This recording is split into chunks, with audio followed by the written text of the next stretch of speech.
Hablar de la tramitación del divorcio encausado en nuestros días como abogados resulta ser una cuestión bastante sencilla si es que de la duración de ese procedimiento hablamos, y es que hay que recordar que es bastante rápido y dura aproximadamente entre 2 a 3 meses, que es a partir del momento de la presentación de la demanda del divorcio hasta el momento en que se realice la inscripción en el registro civil de esa disolución del vínculo matrimonial.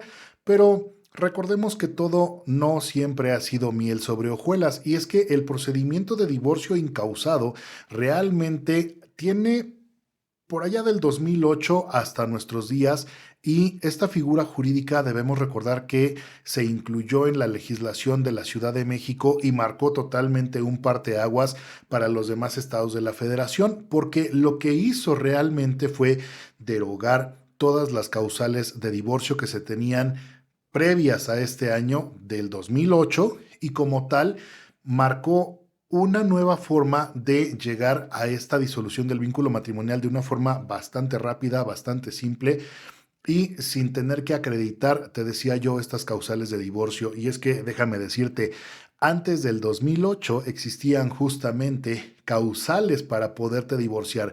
Significa que tú tenías que entrar en alguno de los supuestos que la ley te enmarcaba, que el Código Civil te enmarcaba para poder solicitar un divorcio.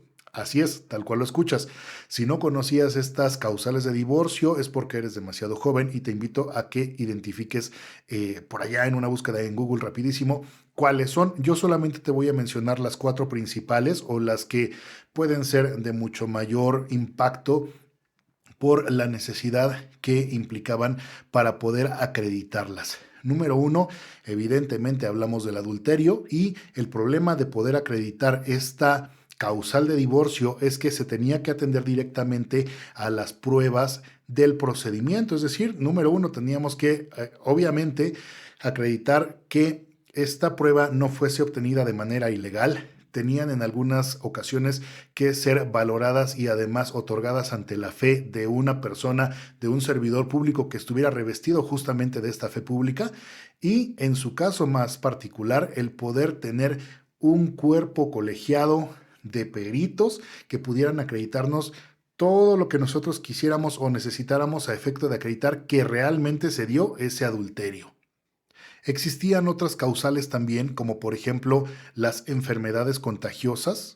Evidentemente hablamos de las enfermedades de transmisión sexual, o por ejemplo también de las enfermedades terminales, y en este caso podemos referenciar por ejemplo al cáncer en una etapa 4, que es una etapa terminal, en donde esta causal por ejemplo podía acreditarse toda vez que, al existir una incertidumbre acerca del periodo de vida restante del demandado, pues se podía invocar justamente esta causal, porque uno de los objetivos del matrimonio era la preservación de la raza y además la manutención o la mantención de ese núcleo familiar.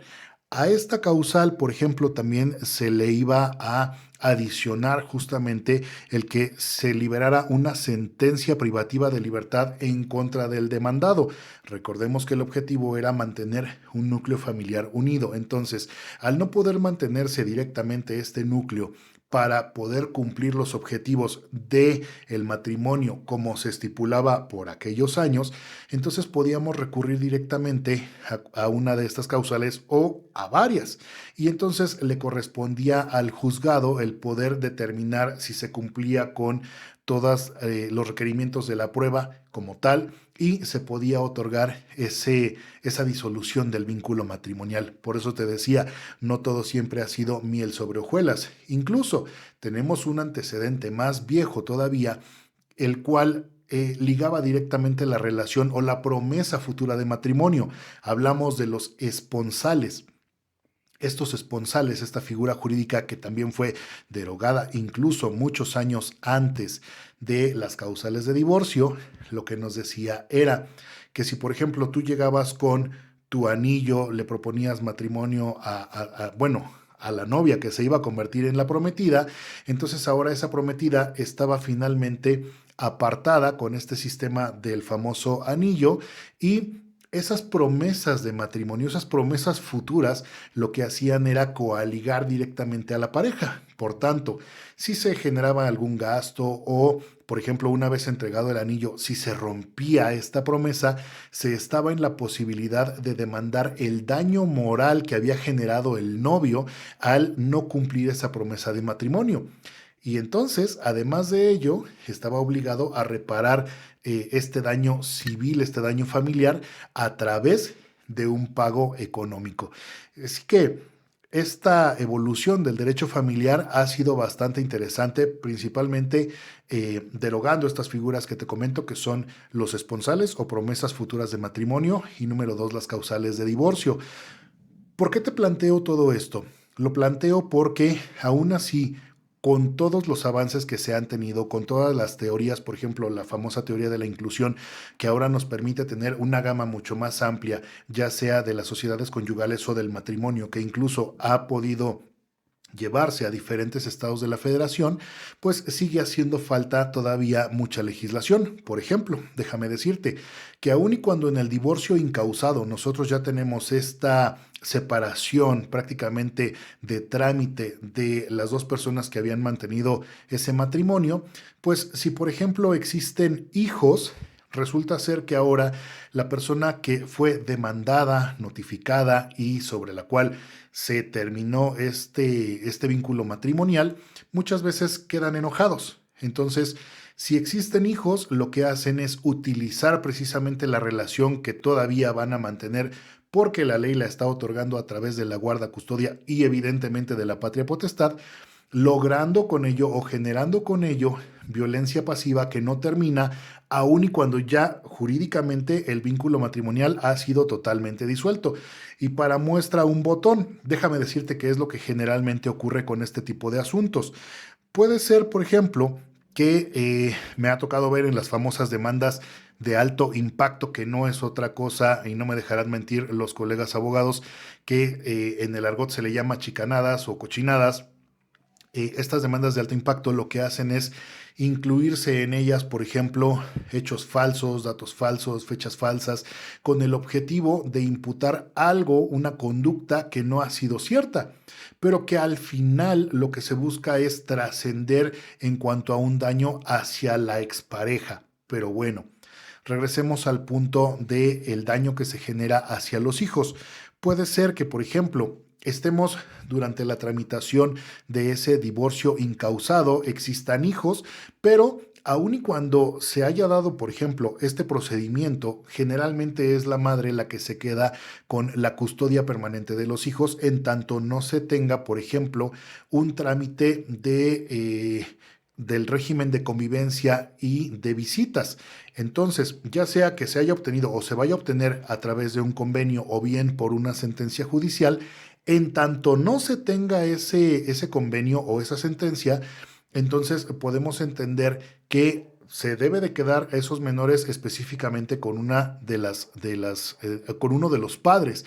De no ser así, pudiéramos incluso incurrir en esto que te voy a platicar. En el asunto, la madre tiene la guarda y custodia permanente de estos menores, pero no hay un convenio de régimen de visita y convivencia. Entonces, el padre, que vive aparte, vive en otro lugar, un buen día decide ir a recoger a los hijos, ir a llevárselos de la casa en donde están con la madre y llega y toca la puerta. Recuerda, no existe un convenio de convivencia ni de régimen de visitas.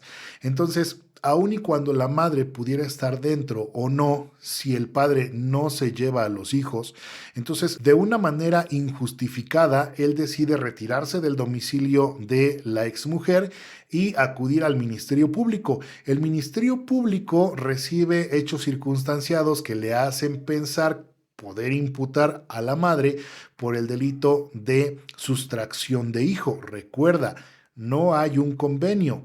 Ambos padres tienen patria potestad, pero solo uno tiene guarda y custodia, en este caso, de facto. No hay sentencia tampoco.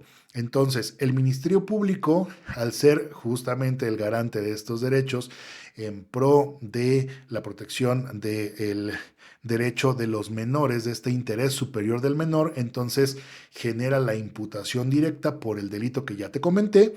Y es que este asunto finalmente puede ser entendido incluso a través de la violencia de género. ¿Por qué?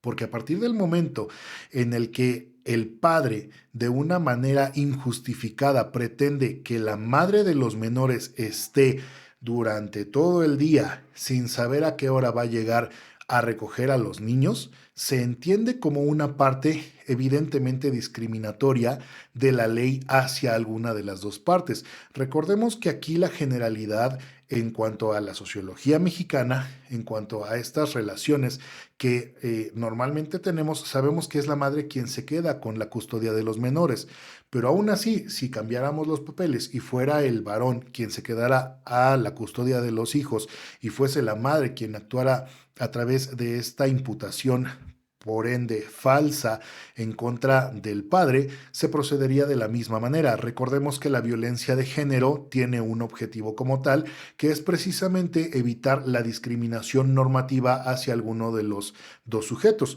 Recordemos que en este caso estaríamos hablando y también refiriendo tanto al artículo constitucional número 1, párrafo cuarto, que es el principio por persona, como además del artículo cuarto constitucional, en donde se establece que el varón y la mujer son iguales ante la ley. Evidentemente estamos hablando de una cuestión solamente normativa o solamente procesal, evitando obviamente hablar de las diferencias físicas y de las diferencias sociales que existen entre ambos sujetos. Así que espero que esta información que te doy, que estos antecedentes que te he platicado acerca del divorcio incausado y las causales de divorcio y los esponsales te puedan servir de algo. Espero que compartas la información. Soy Cristian Canales, no olvides suscribirte al canal y recuerda, nos vemos la próxima.